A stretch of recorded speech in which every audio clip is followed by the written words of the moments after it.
Alias Padmakka Nallamala. అవును. అప్పుడు ఇదే నల్లమల మనం ఉన్నాం, ఇప్పుడు చూస్తున్నాం. ఇక్కడంతా అప్పుడు ఉదయం కానీ సాయంత్రం కానీ రాత్రికి వెళ్ళాలంటే భయపడే పరిస్థితులు ఉండే అప్పుడు. మీది ఒకవైపు దళం, ఒకవైపు పోలీసులు. అప్పుడు ఈ పరిస్థితి, ఈ ప్రాంతం ఎలాగుండేది? మీరు అసలు దళం వైపు ఎందుకు వెళ్ళాలనుకున్నారు? వెళ్ళిన తర్వాత ప్రజల కోసం మీరు చేసిన కార్యక్రమాలు ఏంటి? దళం మా ఇంటికి వచ్చింది సార్. ఏ ఊరమ్మా మీది? మల్లెలు తిరుగుతాం. అయితే ఇంకా మా అమ్మ వాళ్ళు అప్పుడు లక్ష్మక్క వాళ్ళు ఉన్నప్పుడే పరిచయం, శేషన్న వాళ్ళు ఉన్నప్పుడు. ఆ తర్వాత దళం మా ఇంటికి వచ్చింది, రమాకాంత్ వాళ్ళు వచ్చిన తర్వాత నేనే పోవాలనుకున్నా. అంటే ఇంకా వచ్చి అక్కడ ఒకటి పెళ్ళికెళ్ళి ఉండే దళం. అక్కడ నుంచి మా మామ బిడ్డ వచ్చింది, ఇద్దరం కలిసి వెళ్ళిపోయినాం. మళ్ళీ వస్తాం. బయట లోపలికి వెళ్ళే ముందు మీ అమ్మగారు కూడా సహకరించేవారట కదా? సహకరించి. అంటే ఈ పరిస్థితి, మీ ఊర్లో పరిస్థితులు ఆ విధంగా ఉండేవా అప్పుడు? ఏమన్నా అంటే పెత్తందారులు ఉండేవారా? ఏం లేవు.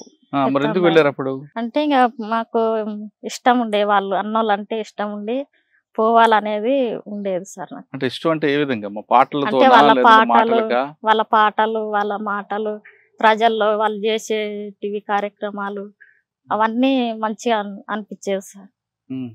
అందువల్ల పోవాలనుకున్నాను. మీరు వెళ్ళేటప్పుడు మీ వయసు ఎంత ఉండేది? 16, 17. ఇంట్లో చెప్పి వెళ్ళారా, చెప్పకుండా వెళ్ళిపోయారా? చెప్పకుండా, అంటే మా అక్క ఉండే చెప్పి వెళ్ళిపోయినా. అమ్మ ఉంటేనేమో పోనీయకపోయేది. అమ్మ బస్ స్టాండ్కి వెళ్ళిపోయింది, బస్సు ఆడ ఆపుకొని ఇంటి దగ్గర వెళ్ళిపోయినాం సార్. మళ్ళీ తీర్థం ఇక్కడే కదా, దగ్గరే కదా? దగ్గరనే. ఎవరి ద్వారా వెళ్ళారు? మీకు బాధ్యతలు ఎవరు అప్పుడు? రమాకాంత్, కిరణ్. ఏమన్నారు? వద్దాం లేదా రమ్మన్నారు? ఏమనలేదు సార్, రమ్మన్నారు. ఇక వెళ్ళిపోవడం అయితే జరిగింది. ఇక వెళ్ళిన తర్వాత ఏం చేస్తావమ్మా? ఏమంటే ఇక అందులోకి పోయిన తర్వాత ఇక ప్రజల్లోకి తీసుకుపోవడము, వాళ్ళ సమస్యలు తెలుసుకొని వాళ్ళకు ఈ వ్యవసాయం గురించి, ఈ సారా తాగడము అవన్నీ ఉండే కదా సార్. అవన్నీ ఇక వచ్చిన వాళ్ళకు సారా ఇట్లా విషయాలన్నీ ఇక వాళ్ళను వీళ్ళకు సారా పోయకూడదు అని చెప్పడం అవన్నీ జరిగినాయి. అట్లా కొట్టిండ్రు 2, 3 కొడితే ఇంక మళ్ళీ రాలేదు సార్. అంటే మీరు అక్కడ వెళ్ళిన వెంటనే మీకు సమస్యల గురించి కాకుండా మీకు ట్రైనింగ్ ఎలా ఇచ్చారు? ట్రైనింగ్, ఎక్సర్సైజ్ ఇచ్చారు. ఎక్సర్సైజ్ ఇక తుపాకీ ఎట్లా కొట్టడము అవన్నీ నేర్పించారు. మరి అప్పుడు అదొకటే కాకుండా మీ భుజం మీద మీ బరువు కాకుండా చాలా మీ బ్యాగులు అన్ని కూడా మోయించేవారా? తీసుకెళ్ళడం. అప్పుడు పరిస్థితి నల్లమల్ల ఎలాగుండేది అప్పుడు? నల్లమల్లలు అంటే చాలా ఇబ్బందిగా ఉండేది సార్. అప్పుడు సుదర్శన్ అని చనిపోయి ఉండే. పోలీసు వాళ్ళకి ఇట్లా చాలా కండిషన్ గా ఉండేది సార్, బాగా టైట్ ఉండే అప్పుడు. నల్లమల్లలో అప్పట్లో చెంచులు ఒకరే మీకు సహకరించేవారా? అందరూ మిగతా అందరూ కూడా సహకరించేవారు? అంటే అక్కడ చెంచులు సహకరించేది ఎక్కువ. ఇక్కడ ఇక్కడ ఊర్లోకి వెళ్ళి వచ్చినప్పుడు వాళ్ళు సహకరించేది. ఎవరు?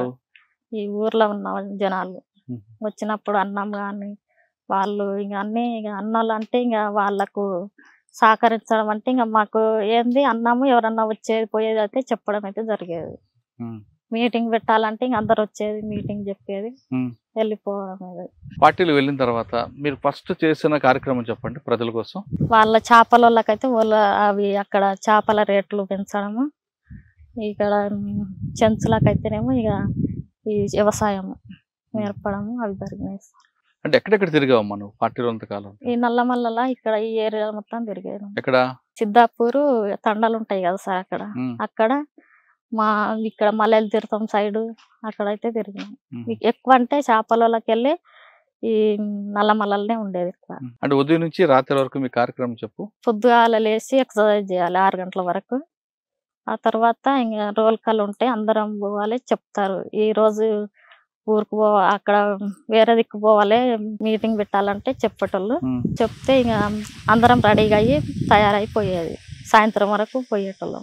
టిఫిన్ అది చాయ్ మేమే చేసుకుంటాం, ఉంటాయి అన్ని ఉంటాయి చేసుకుంటాం. మధ్యాహ్నం భోజనం కూడా చేసుకుంటాం. సాయంత్రం అంటే ఇంకా ఊర్లోకి వెళ్ళిపోతే వాళ్ళు తెస్తారు. అంతేనా? రాజకీయ క్లాసులు కూడా చెప్పేవారా? చెప్పేటోళ్ళు. నైట్ 8 గంటలకు కూర్చుంటే 9 గంటల వరకు చెప్పేటోళ్ళు.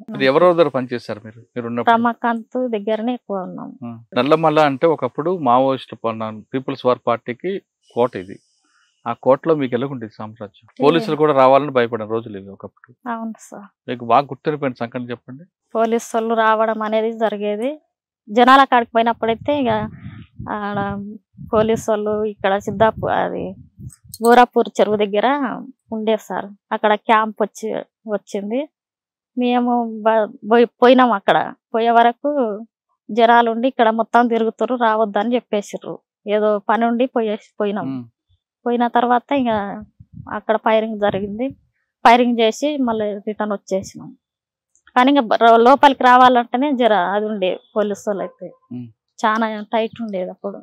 మీరు జరుగుతున్న టైంలో ఎక్స్చేంజ్ ఆఫ్ ఫైర్ జరిగింది కదా, జరిగినప్పుడు మీరు అక్కడే ఉంటారు కదా, మొత్తం చల్లా చెదరు అయిపోతారు కదా, మళ్ళీ మీరందరూ ఎలా కలిసేవారు? అంటే ఏబిటి పెట్టుకుంటాం అక్కడ. ఇక్కడ రావాలి పలానా వాళ్ళ ఇంటికి అంటే ఆడిపోతాం. ఆడ అడవిలా పెంటలు ఉంటాయి కదా, వాళ్ళకు వాళ్ళ ఇంటికి రావాలంటే అక్కడ పోయి కలుస్తాం. వాళ్ళకు ఫైరింగ్ జరిగినప్పుడు ఆ తర్వాత వచ్చి ఒకరు వచ్చి తెలుసుకొని మళ్ళీ మమ్మల్ని తోలుకొని పోతారు. మరి ఇంత పెద్ద అడవిలో మీకు దారి ఎలా తెలుస్తుంది పారిపోతున్నప్పుడు? ఇటువైపు వెళ్తున్నాం అంటే కొంతమందికి ఏమో తెలుస్తాయి కానీ తెలియని వాళ్ళకైతే ఇంకా ఎక్కడ పోవాలన్నా తెలియదు సార్. అక్కడ మా పెద్ద అడవి ఉంటది కదా, ఎక్కడ పోవాలనేది అర్థం కాదు. మరి మీకు ఎలాగా, మీకు ఆ సమస్య రాలేదా? అంటే ఇంకా నేను ఎక్కువ అంటే ఎక్కడ పోలే సార్. ఎక్కువ అంటే ఇంకా పనులకు పోయినప్పుడు ఇట్లా గుర్తు పెట్టుకోమని చెప్తారు. చెప్పినప్పుడు ఏదో ఒక కాడైతే మిస్ అవుతాం. మళ్ళీ ఎవరన్నా మళ్ళీ ఒకరు ఉంటారు కదా, వాళ్ళు కరెక్ట్ గా తోలుకోబోతారు. అట్లా జరుగుతుంది. మీరు ఎంతకాలం పనిచేస్తారు పార్టీలో? అంటే 2003లో పోయినా సార్. పోయి 6లో వచ్చేసినాం సార్. 2003 నుంచి 2006 వరకు ప్రజల కోసం మీరు చేసిన కార్యక్రమాలు చెప్పండి. అంటే ఇంకా వాళ్ళకు గిట్టుబాటు అయితే తక్కువ ఉండేది. ఈ రేట్లు పెంచడం జరిగింది కొన్ని. ఇక అవి అక్కడ చేసి మళ్ళీ వేరేకి వెళ్ళిపోవడం అయితే జరుగుతుంది. ఇంకా మాట్లాడి మీటింగ్ మాట్లాడినప్పుడు ఈ సమస్యలు అన్నీ చెప్తారు కదా, ఆ సమస్యలు ఒక్కటన్నా సాల్వ్ అవుతుంది. అయిన తర్వాత ఇంకా మళ్ళీ వచ్చినప్పుడు మళ్ళీ ఏదో ఒకటి సమస్య అనేది చెప్తే కూడా అది కూడా మాట్లాడడం జరుగుతుంది. ప్రజలు సహకరించారు అప్పుడు? సహకరించేది బాగానే. పార్టీలో ఆడవాళ్ళ పట్ల చొలుకుని ఉంటది, ఇబ్బంది పెడతారు అని చాలా మంది అంటుంటారు. పోలీసులు చెప్పారు, వాస్తవం అది? ఏం లేదు సార్. మహిళ అంటే గౌరవం ఉంది అక్కడ? గౌరవం మస్తుంటది సార్. బయట సమాజం కంటే లోపల సమాజం బాగుంటది. అంటే ఎలా గౌరవిస్తారు మంచిగా. ఎవరికి ఇబ్బంది అయినా అందరు వచ్చి మాట్లాడడం జరుగుతుంది సార్. బాగుంటది. మీతో సహచరులు ఎవరప్పుడు మీకు? స్వర్ణ ఉంది, భాగ్య ఉంది, రజిత, స్వరూప చనిపోయింది. వీళ్ళందరూ ఎవరు బాగా పనిచేస్తారు పార్టీలో? భాగ్యక్క, రజితక్క, స్వర్ణక్క ఎవరు? భాగ్యక్క, అందరు స్వర్ణక్క ఇట్లా బాగానే చేశారు. ఏం చేస్తుంది భాగ్యక్క? అంటే వాళ్ళు సమస్యలు అయితే ఉండేది కొంత, ఇంకా బయటకు పంపించడం ఇట్లా జరుగుతుంది వాళ్ళను. జరిగినప్పుడు ఇంకా సమస్యలు అనేది ఇంకా పొయ్యి కలిసి రాపోరి ప్రజలను అంటే పొయ్యి కలిసి రావడం అయితే జరిగేది. వాళ్ళు రజితక్క గట్టిగా పనిచేసేదా, భాగ్యక్క పనిచేసేదా, స్వర్ణక్క పనిచేసేదా? ఇంకంతే అంత తక్కువనే సార్. వాళ్ళు పని చేయడం అంటే ఇంకంత తక్కువనే ఉండేది వాళ్ళైతే. సరే, ఇప్పుడు రమాకాంత్ అందరు చేశారు మీరు, తర్వాత ఇంకెవరి దగ్గర? కిరణ్, రమాకాంత్. వీళ్ళిద్దరు ఎవరంటే మీకు బాగా ఇష్టం, బాగా పని చేయించేవారు? రమాకాంత్ చెప్పేది పనులు, చెప్తే చేసేటోళ్ళు. మీరు పనిచేసిన కాలంలో 3 సంవత్సరాల్లో 3 ఎన్కౌంటర్లు మిస్ అయ్యారు. ఒకటి ఎలా జరిగింది చెప్పమ్మా? ఒకటి అంటే ఎన్ని గంటలకు జరిగింది, ఎలా జరిగింది? సాయంత్రము ముక్కిడిగుండము పొయ్యిరాపోరి అని పంపించారు. ఒక ఏరియా ఇక్కడ రాయవరం అక్కడ ఉన్నాము. అక్కడ ఉన్న తర్వాత పంపించారు. పొయ్యిరాపోరి అని 4గురిని పంపించారు. పంపిస్తే పోయినాము. సలీంకు చూస్తున్నది, చికెన్ గున్నెలాగా వచ్చి నొప్పులు అయి ఉన్నాయంట, చెప్పలే. అయితే ఇంకా పంపిస్తే పోయినాము. ఇట్లనే వర్షం ఉండే, ఇంకా అడుగు జాడలు పడ్డాయి కదా, పోలీసు వాళ్ళు వచ్చారు. అవి చూసినాం. సగం మధ్యలోకి పోయిన తర్వాత చూసి మళ్ళీ వెనకకి రిటర్న్ అయితేనే ఉన్నాము. అవతల గుట్ట ఉండే, గుట్ట పక్కల పోలీసు వాళ్ళు ఉన్నారు, మేము ఇవతల సైడు వెళ్ళిపోతున్నాము. పోతున్న టైం వల్లనే ఇక ఫైరింగ్ అనేది చేసిరు వాళ్ళు. చేయగానే మేము తప్పించుకున్నాం, వెళ్ళిపోయినాం మేము అక్కడి నుంచి. వెళ్ళిపోయిన తర్వాత ఇంకా మేము ఇట్లా పోతున్నాము. సలీం గంతే పడ్డాడు సార్. ఇంకా రా అంటే కూడా రాకుండా ఇంకా కనిపించాలి మాకు. ఇక అట్లా జరిగింది సార్. సలీం చనిపోయాడు? చనిపోయింది సార్. ఇంకొక ఎన్కౌంటర్ అంటే మళ్ళా ఆ రోజు సెంట్రీ ఉన్నాము. ఇట్లానే 5 గంటలకు సెంట్రీ ఉన్న టైం వల్ల ఛాయ్ ఇచ్చారు. ఛాయ్ తీసుకొచ్చారు, తాగినాము. నేనే ఇట్లా సెంట్రీ నిలబడ్డా. ఇంకా ఇట్లా వస్తుండు, గుట్ట ఉంటది పెద్దగా. ఆ గుట్టకి వెళ్ళి ఇట్లా వస్తుంటే ఇక ఎమ్మటే చూసి చెప్పినాము. ఒకరు చెక్ చేస్తారు ఎప్పుడే సెంట్రీ. చెకింగ్ చేసినప్పుడు వచ్చినప్పుడు ఇట్లా పోలీసు వాళ్ళు వచ్చారని చెప్పినాము. చెప్పంగానే ఇంక అందరూ చదురుకున్నారు వాళ్ళ కిట్లు అవన్నీ చదురుకొని ఇంక అక్కడ ఫైరింగ్ చేస్తున్నారు మానోళ్ళు. మేము ఇక రిట్రీట్మెంట్ అయినాం. అక్కడ మీరు తప్పించుకున్నారు. రిట్రీట్ అయినాం. ఇంకొకటి ఇక బోరాపూర్ కాడైతే జరిగింది సార్. ఎలా ఆడ 500 మంది ఏమో వచ్చారంట. వాళ్ళు ఆడుతున్నారు. మేము ఎండపూట పోయినాము. పోతే ఇక జనాలు రానిస్తలేరు మమ్మల్ని. రానియకుంటే ఇక ఏమైంది ఏందంటే ఇక పోలీసు వాళ్ళు వచ్చారని చెప్పారు. ఇంకా ఫస్ట్ టైం అయితే ఇంకా అన్నీ ఫైరింగ్ చేసిన నేను. ఎవరు నేను ఇంకా ఫైరింగ్ చేశారా మీరు? చేసిన సార్. ఇక మళ్ళీ వెళ్ళొచ్చినాం మేము. ఈ 3 కాకుండా మీరు ఎప్పుడైనా దాడులు చేశారా? ఎవరిని ఏం చేయలేదు సార్. ఏం చేయలే. మరి ఎందుకమ్మా బయటకు వచ్చారు మీరు? అంటే ఇంకా మాకు మ్యారేజ్ అయిన తర్వాత చూస్తా ఉండే సాగర్ కు మేము బయటకు వెళ్ళడం. సాగర్ మీరు అక్కడ పరిచయమా? పార్టీకి చెప్పి పెళ్లి చేసుకున్నారా? పార్టీ చేసింది.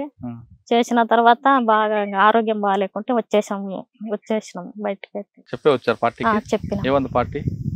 ఏమొద్దని చెప్పారు. అంటే మమ్మల్ని ఇద్దరిని సపరేట్ గా కూర్చోబెట్టారు. పోతాడంట సాగర్ అంటే ఇంకా నేనేమనలే. మళ్ళీ నాకు చెప్పారు పోతే ఇట్లా ఇబ్బంది పెడతారు పోలీసు వాళ్ళు, మళ్ళీ నువ్వు ఇట్లా పోతావా ఏంది అని రమాకాంత్ మాట్లాడిండు. సరే నేనేం పోనని నేనన్నా. మళ్ళీ రమ్మంటే మళ్ళీ ఇద్దరం మాట్లాడుకున్నాం కదా, నేను పోతున్నా వస్తావా రావా అంటే ఇంకా సరేలే వస్తా అని చెప్పేసిన. 2 రోజుల ముందే చెప్పేసిండు నేను పోతాను పార్టీకి. చెప్పిన తర్వాత మేము బయటికి వెళ్ళడం జరిగింది సార్. ఎవరి ద్వారా సరెండర్ అయ్యారు మీరు అప్పుడు? అంటే ఇక సిద్ధాపూర్ వస్తాయి సార్. శ్రీనివాసులే ఉంది ఆయన ద్వారా వచ్చారా బయటికి? అంటే వీళ్ళ అన్ననే వాళ్ళ ఇంటికి పోయినాం, వాళ్ళ పెద్దమ్మ వాళ్ళ ఇంటికి పోయిన తర్వాత 1 గంటలకు వచ్చారు. నైట్ ఫోన్లు చేసారు. 1 గంటలకు వచ్చి ఇంకా మమ్మల్ని తీసుకొని పోయిండ్రు. జైల్లో పెట్టలేదా? ఇంకేం పెట్టలేదు సార్. అక్కడనే ఉన్నాం. నువ్వు రమాకాంత్ అంటే బాగా పనిచేశారని చెప్తున్నావు కదా, రమాకాంత్ ఎలా చనిపోయారు? మీరు ఉన్నప్పుడు చనిపోయారు, తర్వాత చనిపోయారు? బయటకు వెళ్ళి వచ్చినాం కదా. ఎలా చనిపోయాడు? అంటే వాళ్ళకు గొడవలు ఏమో సార్ నాకు తెలియదు. చనిపోతే చూడడానికి అయితే వచ్చినాం. ఇక్కడ నచ్చంపేటకి తీసుకొచ్చారు. తెచ్చిన తర్వాత పోయి చూసి వచ్చినాం. అంటే ఎక్కువసేపు మాకు కలవకుండే రమాకాంత్ ఎక్కువ. మన పార్టీలో 3 సంవత్సరాలు ఉన్నావు కదా, ప్రజల కోసం పనిచేశారు మీరు. అప్పుడు తునికాకు సమస్య ఒకటి ఉండేది, ఆ దళాలు రావడం అంతా కూడా జరిగేది కదా. ఆ సమస్య మీద రేట్ ఎలా నిర్ణయించేవారు? ఎలా దాన్ని మీరు ఆ సమస్య పరిష్కరించారు? ప్రజల్లో ఎలా ఏ విధంగా అవగాహన కల్పించారు? అంటే రేట్లు అనేది తక్కువ ఉండేది సార్. అప్పుడు వీళ్ళు వచ్చిన తర్వాత రేట్లు పెంచడం జరిగితే మాకు మంచిగానే చేసారు అనేది. ప్రజల్లో ఏ విధంగా అవగాహన కల్పించారు? అవగాహన తీసుకురావడం అంటే మాకు రేట్లు మంచిగా పెంచారు అనేది చెప్పారు సార్. ఇంకా తర్వాత ఇక మాకు ఈ సమస్యలు ఉన్నాయి కదా, మంచిగా చేసిండ్రు మాకు అంతా. ఇంకా కొన్ని సమస్యలతోటి కూడా మీరు మాట్లాడాలనేది జరిగింది. వాళ్ళు అదే సంతోషం పడ్డారు సార్. ప్రజలకు అవగాహన కల్పించారు. ఇప్పుడు ఒక మాట చెప్పమ్మా, పార్టీలో మహిళలకు గౌరవం ఉంటుందని మీరే చెప్తున్నారు. గౌరవం ఉంటుంది సార్. ఉంటుందా? ఉండదా? ఉంటుంది సార్. ఉంటుంది. మరి కొద్ది రోజుల క్రితం కొంతమంది పార్టీ వాళ్ళు పార్టీకి ద్రోహం చేస్తుందని ఒక అమ్మాయిని చంపి ఆ మొంటి మీద ఒక లెటర్ పెట్టారు. దాన్ని మీరు ఏ విధంగా సమర్థిస్తారు? అందులో ఒక అమ్మాయి దళిత అమ్మాయి. అంటే ఇంకా పార్టీలో ఉన్నప్పుడు మనము ఒక అలా పార్టీ గురించి అయితే చెప్పడం ఇట్లా జరగద్దు. అది ఆ విషయం వల్ల మనం బయటకు వచ్చినప్పుడు బయట విషయాలే ఉండాలి. పార్టీలో పనిచేసిన వాళ్ళ పేర్లు అవన్నీ అయితే చెప్పడం కూడా మంచిది కాదు సార్. కరెక్ట్. చెప్పిందని గ్యారెంటీ ఏంటి మీకు? అంటే ఇంకా ఇన్ఫర్మేషన్ వల్ల కొన్ని కూడా తప్పులు కూడా జరుగుతాయి మా వల్ల. అందువల్ల ఇక అట్లా చంపడం కూడా జరిగేస్తుంది సార్. అంటే ఒక అమ్మాయి అని కూడా చూడకుండా చంపేస్తారా? అంటే ఇంకా కొన్ని సమస్యలు అనేది అట్లే వస్తాయి సార్. వచ్చినప్పుడు చెప్పలేము ఇక టైం. మీ మీద ఎప్పుడు అనుమానించారు పార్టీ? ఏం అనుమానించలేదు. వేరే వాళ్ళ మీద? అంటే ఇంకా బయటికి పోయి మళ్ళీ మనం పోయినామనుకో మళ్ళీ మన మీద ఎక్కువ నిఘా ఉంటుంది సార్ పార్టీకి అయితే. కదమ్మా, పార్టీలో నిజంగా అనుమానించారు అనుకో, విచారణ జరపకుండా జరిపారు అనుకుందాం, ఒక అమ్మాయి కదా అని క్షమించి వదలకుండా చంపాడు, న్యాయం అంటారా? అంటే న్యాయం అంటే ఇక వాళ్ళు అక్కడ బయట ఉడక తెలుసుకొని చేస్తేనేమో అది ఉండేది సార్. అది ఇక్కడ తెలియకుండా ఇంకా ఇన్ఫర్మర్ గానే ఇట్లా చెప్పిందేమో అనేసి చంపడం కరెక్టేనమ్మా, తప్పే చేసింది అనుకుందాం. ఒక మహిళ కదా క్షమించి వదిలిపెట్టాలి కదా. క్షమించాలంటే ఇంకా ఏమో సార్, మళ్ళా వాళ్ళకు ఇన్ఫర్మేషన్ ఉంటేనే ఆ పని చేస్తారు. ప్రస్తుతం లత అలియాస్ పద్మక్క భర్త ప్రస్తుతం సాగర్ మనతో ఉన్నారు. ఆయన అడిగి ఇటీవల జరిగిన సంఘటనని ఆయన ఏ విధంగా పరిగణన తీసుకుంటారో ఆయన అడుగుతాం. సాగర్ నమస్తే. అన్న, అక్క చెప్తున్నట్లుగా పార్టీలో ద్రోహం చేయడం అనేది క్షమించడం నేరం అక్క చెప్తున్నారు. కానీ ఒక మహిళ అని చూడకుండా తప్పు చేశారు అనుకుందాం, క్షమించి వదిలిపెట్టడం అంటే అది కొంచెం బాగుండేదేమో. అలా కాకుండా ఆమెను చంపి, దళిత మహిళను చూడకుండా చంపి ఆమె తీసుకొచ్చి రోడ్డు మీద డెడ్ బాడీ పెట్టడం, ఆమె ఒంటి మీద ఏమో ఒక లెటర్ పెట్టడం అంటే మనం ఏ విధంగా పరిగణ తీసుకోవాలి? సరే, దాంట్లో పార్టీలో కుల భేదాలు అనేది ఏముండవు. ఎందుకంటే కుల భేదాలు అనేది పార్టీ ఎప్పటికిట ఆ కుల భేదాలని బహిష్కరిస్తుంది. దాని విషయంలో చిన్న పెద్ద అనే కులాలు అనేది ఎలాంటి తప్పు చేసింది ఎవరైనా ఒకటే శిక్షకారులు. అయితే దానివల్ల ఏంటంటే సరే, పార్టీకి ఏం చేసింది, 2018 నుంచి తీసుకుంది పార్టీలో పనిచేస్తూ ఇలాంటి పనులు చేసిన వాళ్ళైనా నేనైనా సరే ఇంకోరైనా సరే క్షమించడం నేరం. ఎందుకంటే మన బతుకు మన చేత కానప్పుడు బయటకు వచ్చి బతకాల. మెయిన్ ఏంటంటే పార్టీలో ఉంటూ సమాచారం ఇచ్చింది అనేది పార్టీ ఖండనించింది.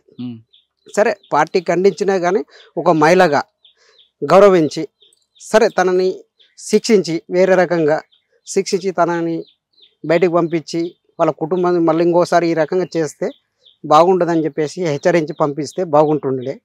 కాకపోతుందంటే ఒక మహిళని హత్య చేయడం వల్ల జనాలలో ఒక చెడ్డ పేరు అనేది పార్టీకి కానీ సమాజానికి కానీ ఒక చెడ్డ సమాచారం బయటికి వెళ్తుంది. అది పార్టీ చేసేది లేకుండే. కాకపోతుందంటే ఇప్పుడు ఆ రకంగా చేయడం వల్ల బయట ఉన్న మాజీల మీద గిట్ట ప్రభావం చూపుతుంది. అది అంటే ఎవరో నష్టం చేసిరని చెప్పేసి పార్టీ ఇట్లాంటి నిర్ణయం తీసుకోవడం గిట్ట కొద్దిగా ఆలోచించేది ఉండే. కానీ ఆలోచన లేకుండా పార్టీ పెద్ద ఎత్తున నష్టపోయింది కాబట్టి దానివల్ల ఇంకా కొంతమంది ఉన్నారనేది ఆరోపణ వస్తున్నది. సరే, ఆరోపణ వచ్చినప్పుడు నిఘా వేసి దానికి తగిన శిక్ష వేసి పంపిస్తే బాగుంటుండే. అయితే ప్రజాకోర్టులో అక్కడున్న నష్టం జరిగిన దాన్ని బట్టి ప్రజాకోర్టులో ఈ ఆలోచన విధానాన్ని అందరితో డిస్కషన్ చేసిన తర్వాతనే ప్రజాకోర్టు తర్వాతనే తీర్పిస్తుంది.